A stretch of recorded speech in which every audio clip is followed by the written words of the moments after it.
Si t'es un homme paumé, et je te comprends très bien parce que je l'étais, voici 3 actions que tu peux faire pour commencer à te rassembler, à te recentrer sur toi et à retrouver de l'ancrage et de la stabilité dans ta vie. Je m'appelle Julien, je suis coach et j'aide les hommes et les femmes à développer leur puissance, à se reconnecter à leur royaume intérieur, à apprendre à le défendre et à pouvoir rayonner dans leur vie pro et perso. Si tu aimes ce que je fais, abonne-toi à cette chaîne, suis-moi sur Instagram et commente et like également. La première chose que tu peux faire, c'est déjà prendre un espace d'observation. C'est-à-dire que tu vas prendre le temps d'observer tout ce qui se passe dans ta vie, mais d'un endroit où tu as du recul pour le faire. Moi, le premier espace où j'ai pu prendre conscience de ce qui se passait dans ma vie, c'est quand je me suis barré de Paris. Quand j'ai quitté Paris, je suis allé habiter en Espagne, et là, d'un coup, en télétravail, 2 ans avant le Covid, j'ai pu me rendre compte que déjà j'avais beaucoup plus de temps dans mes journées parce que je n'avais pas les transports, je n'avais pas la pression de la vie parisienne et surtout je n'avais pas toutes les soirées, toutes les sorties, tous ces trucs dans lesquels je passais une énergie monstre, beaucoup d'argent et que je perdais énormément de temps et que je ne mettais pas du tout cette énergie et ce temps dans mes projets qui m'épanouissaient. Et donc là, de me couper de tout ce réseau-là, de cette ville, de cette dynamique, j'étais dans un pays étranger où je ne connaissais pas bien les gens et je commençais à parler la langue, j'ai pu observer. Prendre un temps à voir, non mais attends, qu'est-ce que j'ai envie de faire dans ma vie? Qu'est-ce qui m'éclate? Tiens, qu'est-ce qui me manque plus du tout alors que je pensais que j'aurais jamais pu m'en séparer, comme les soirées, les concerts et l'alcool. Et c'était vraiment fou et je me rends compte que du coup, je me mets à faire du sport, je me mets à m'intéresser aux jeûnes intermittents, je me mets à pratiquer des nouvelles choses et il n'y a plus rien pour m'empêcher de le faire parce que j'étais hyper fragile et que j'avais vraiment beaucoup de mal à mettre en place de nouvelles routines, de nouvelles choses. Mais là, j'avais plus personne pour m'emmerder, donc c'était un peu forcé et coupé. Mais finalement, ça a été un grand bienfait pour moi. Donc cette première étape, elle est fondamentale.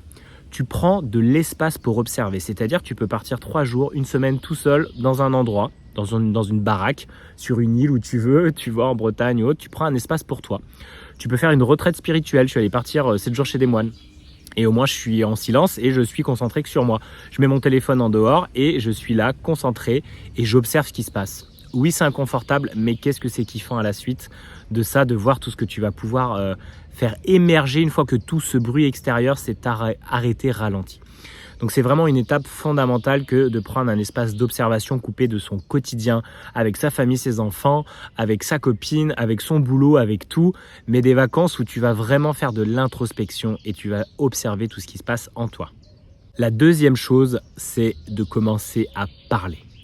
Il va vraiment falloir que tu ouvres les vannes de tout ce qui se passe en toi. Donc tu vas pouvoir l'écrire, tu vas pouvoir en parler, fais-toi des notes vocales, parle à voix haute. Dans ces moments d'observation, vas-y, commence à ouvrir cette vanne-là qui va te libérer émotionnellement de tout ce qui se passe à l'intérieur.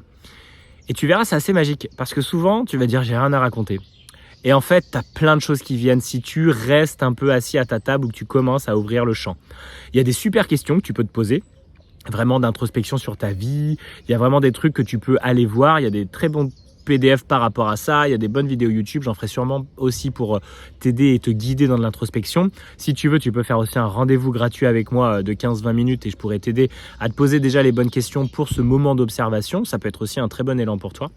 Mais d'aller vraiment commencer à ouvrir ce champ de qu'est-ce qui se passe en moi, qu'est-ce qui est chouette dans ma vie, qu'est-ce qui me fait chier, comment ça se passe avec les relations intimes, les relations professionnelles, qu'est-ce que j'entends souvent, qu'est-ce qui vient me gratter, qu'est-ce qui me fait chier, qu'est-ce qui me met hors de moi, où j'ai besoin de fuir pour me sentir bien, est-ce que c'est dans le sport, est-ce que c'est dans le porno, est-ce que c'est dans les soirées, tous ces trucs-là.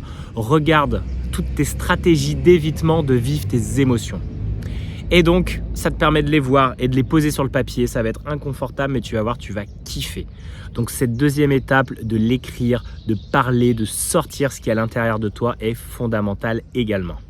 Et la troisième chose, c'est après l'avoir observé, après l'avoir sorti, parlé, écrit, il est temps d'aller le partager avec d'autres êtres humains. C'est pour ça que les cercles de parole sont très puissants, les coachings, les accompagnements, des soirées où tu peux te sentir accueilli, des retraites spirituelles ou des retraites entre hommes. Ces espaces-là te permettent de te confronter au regard de l'autre et de voir que tu peux être accueilli, accepté tel que tu es. C'est des espaces sécurisés, c'est vraiment des endroits où écouter l'autre, pouvoir partager ce qu'on ressent, être vulnérable, pleurer, se sentir authentique comme on l'a jamais été avec tes meilleurs amis d'enfance ou tes collègues de travail que tu connais depuis 20 ans, ou même ta meuf, ou même ton mec. En fait, c'est vraiment se confronter et voir que ça va bien se passer. Parce qu'en fait, tu as peur de ça. Tu as peur vraiment de pouvoir parler tranquillement, pouvoir échanger ce qui se passe, parce que c'est émotionnel, surtout en tant qu'homme, on n'a pas eu l'habitude d'y avoir accès, on nous en a coupé. Un bonhomme, ça se tait, ça pleure pas.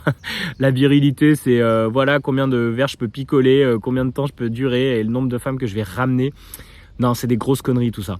Et en fait, il est temps de pouvoir en parler avec d'autres et de se sentir reconnu. Donc, une fois que tu as fait le chemin tout seul, et ben là, tu peux aller voir d'autres personnes, tu peux en parler. Et un groupe, c'est hyper puissant, l'énergie qui te porte. Et tu peux faire cette étape d'aller voir juste un coach au départ et de pouvoir ainsi ouvrir un peu plus ce champ de ta vulnérabilité parce que c'est ça que tu viens chercher.